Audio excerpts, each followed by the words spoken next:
Mica Miller's childhood was as ordinary as it could be. Growing up in a small town, she was surrounded by friends and family who adored her. She was the kind of girl who would pick wildflowers on her way home from school, her arms full of daisies and dandelions by the time she reached her front door. But there was always something in her eyes, a flicker of awareness, a sense that she was attuned to things others couldn't see. Her grandmother used to say that Mica had the sight, a gift passed down from generation to generation. Mica never put much stock in those old family stories, but there were moments, quiet moments, usually in the dead of night, when she would wake up, heart pounding, certain she wasn't alone. College, new friends, and the whirlwind of young adulthood kept her busy. She met a man, fell in love, and for a while, the shadows receded. But love, like so many things in Mica's life, was fleeting. They broke up after a few years, and the old feelings returned, stronger than ever. Now, at 28, living alone in a city far from her childhood home, those feelings had become her constant companion.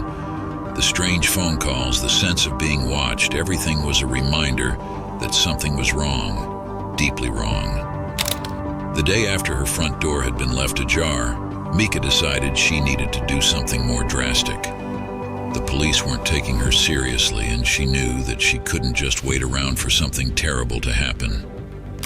She took the day off work and drove out of the city, heading to a place she hadn't been in years, her grandmother's house. Her grandmother, Agatha, lived in a secluded cottage on the edge of the forest. When Mica arrived, Agatha welcomed her with open arms, immediately sensing that something was wrong.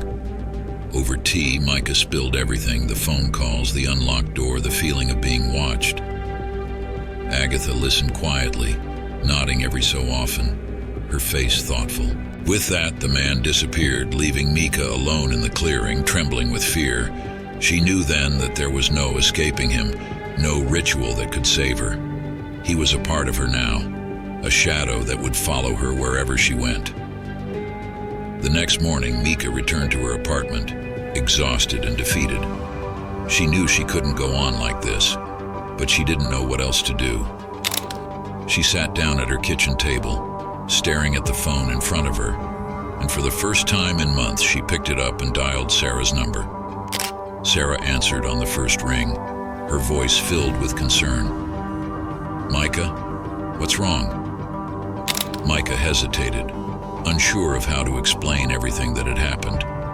But before she could speak, she heard a familiar voice on the other end of the line, the same low, raspy voice that had haunted her for months. "I told you, Mica, I'm closer than you think." Mica dropped the phone, her hands shaking. She knew then that there was no one she could trust, no one who could help her. She was completely, utterly alone. The following days were a blur. Mica's mind began to unravel, the line between reality and nightmare blurring until she could no longer tell the difference. She stopped eating, stopped sleeping, consumed by the darkness that seemed to have taken over her life. And then one night, she simply disappeared. Went in there with my little boat.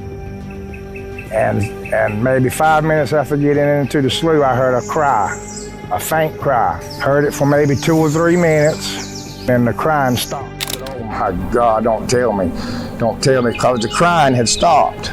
I said, don't tell me something's happened, don't tell me something. I was getting ready to get out of there. Another 3 people came into the lake on a boat, and I plainly asked them, I said, did y'all hear that gunshot? They said yes. Bank card. She had her keys in the bag. She had a little small Bible, all of her credit cards, her bank cards, and a few receipts of some things. Her appointment this week. She had plans to attend church with them on Sunday. So the news, when I heard it, I thought it was just some kind of terrible misunderstanding. Because she was headed in a positive direction and she was making plans and had a new purpose that she was pursuing. She was loving her job, everything. When Mica vanished, it was as if she had been swallowed by the very shadows that had haunted her. Her apartment was eerily pristine, no signs of struggle or hurried departure. Everything in its place, except for Mica herself. The only thing left behind was a single cryptic note scribbled hastily on a torn piece of paper. "He's here." Sarah was the first to notice her absence. After that chilling phone call, she had driven to Mica's apartment, heart pounding with a mix of fear and dread. She knocked on the door, called her name, but there was no answer. Finally, she used the spare key Mica had given her years ago, entering the apartment with trepidation. The stillness was suffocating, the kind of silence that presses down on you, making the air thick and hard to breathe. Sarah called out again, her voice trembling, but only the echo of her own voice responded. Then she saw the note on the kitchen table, the words scrawled in Mica's familiar handwriting. That was when Sarah knew this was more than just a cry for help. Something terrible had happened to her friend.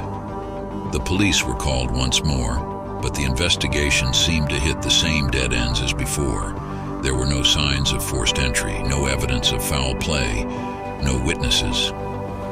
It was as if Mica had simply evaporated into thin air, leaving behind only that haunting message.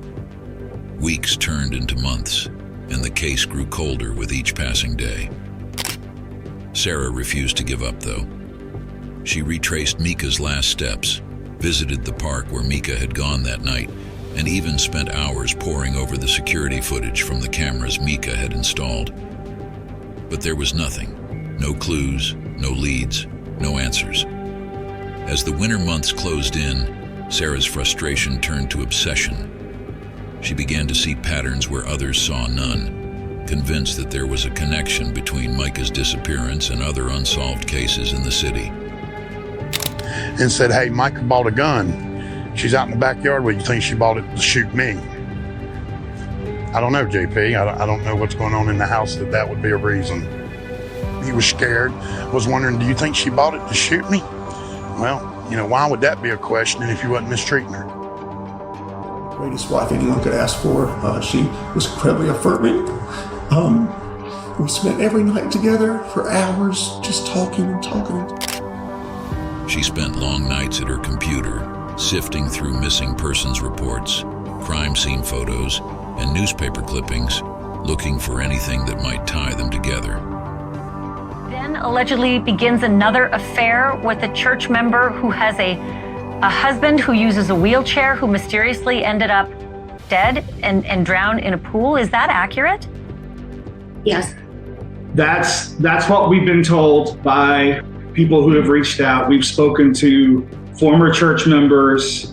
We've spoken to current church members. It was during one of these late-night research sessions that she stumbled upon something that made her blood run cold. An old case file, nearly a decade old, about a woman who had gone missing under similarly mysterious circumstances. Her name was Lila Hartman, and like Mica, she had complained of feeling watched, of receiving strange phone calls, of seeing shadows where there should be none.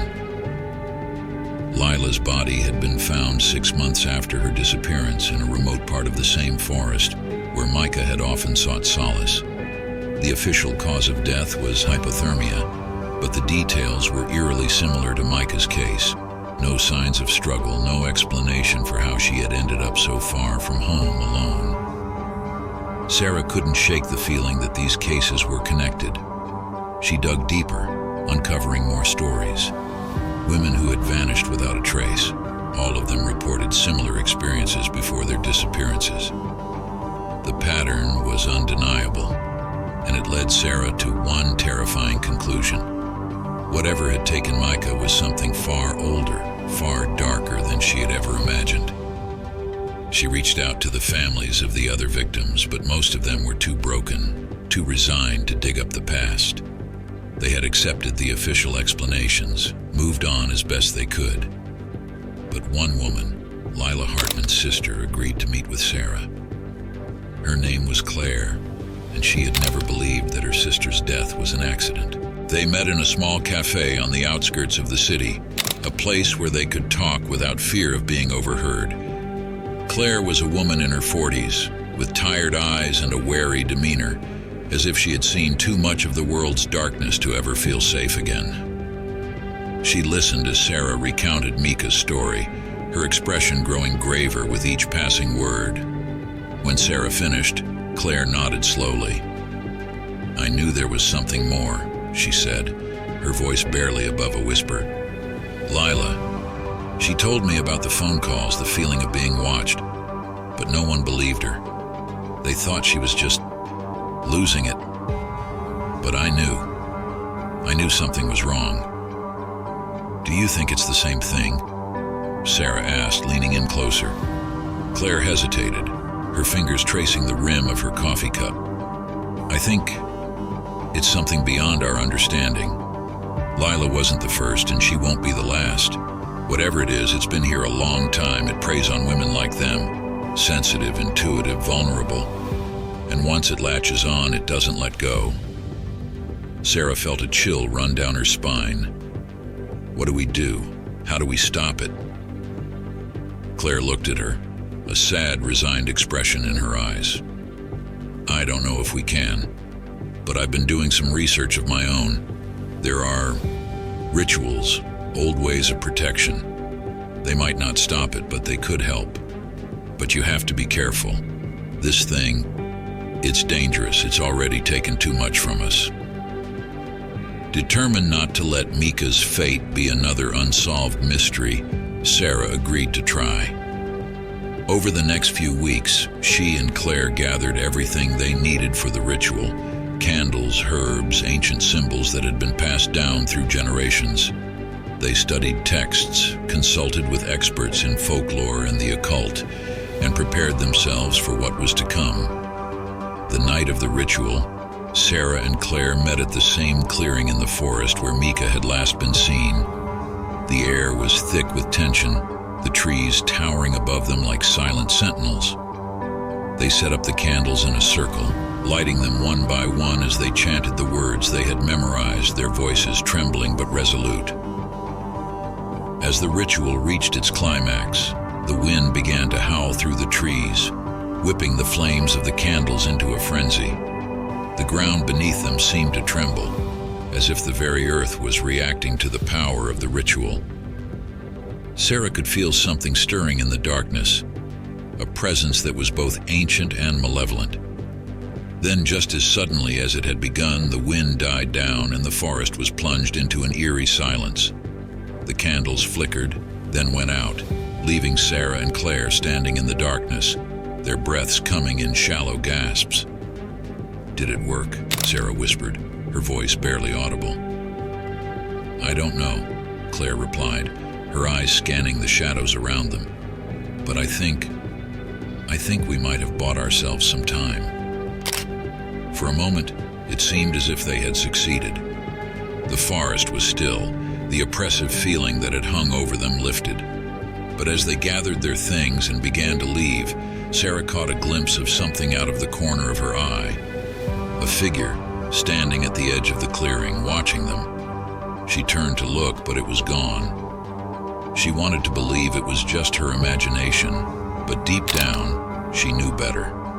Whatever it wasn't finished with them. In the days that followed, Sarah tried to resume her normal life, but the events of that night weighed heavily on her mind. She couldn't shake the feeling that something was still watching her, lurking just out of sight. The phone calls started again, the same block number, the same unnerving silence on the other end.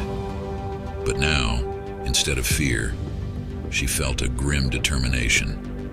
She wouldn't let it win, not this time. Claire, too, was on edge, but she had more experience with this kind of darkness. She continued her research, trying to find more about the entity that had taken her sister and now threatened Sarah. She spoke with elders, those who knew the old ways, and pieced together a story that was as ancient as the land itself. It was said that the entity was a spirit of the forest, a creature of shadows and whispers that fed on fear and despair.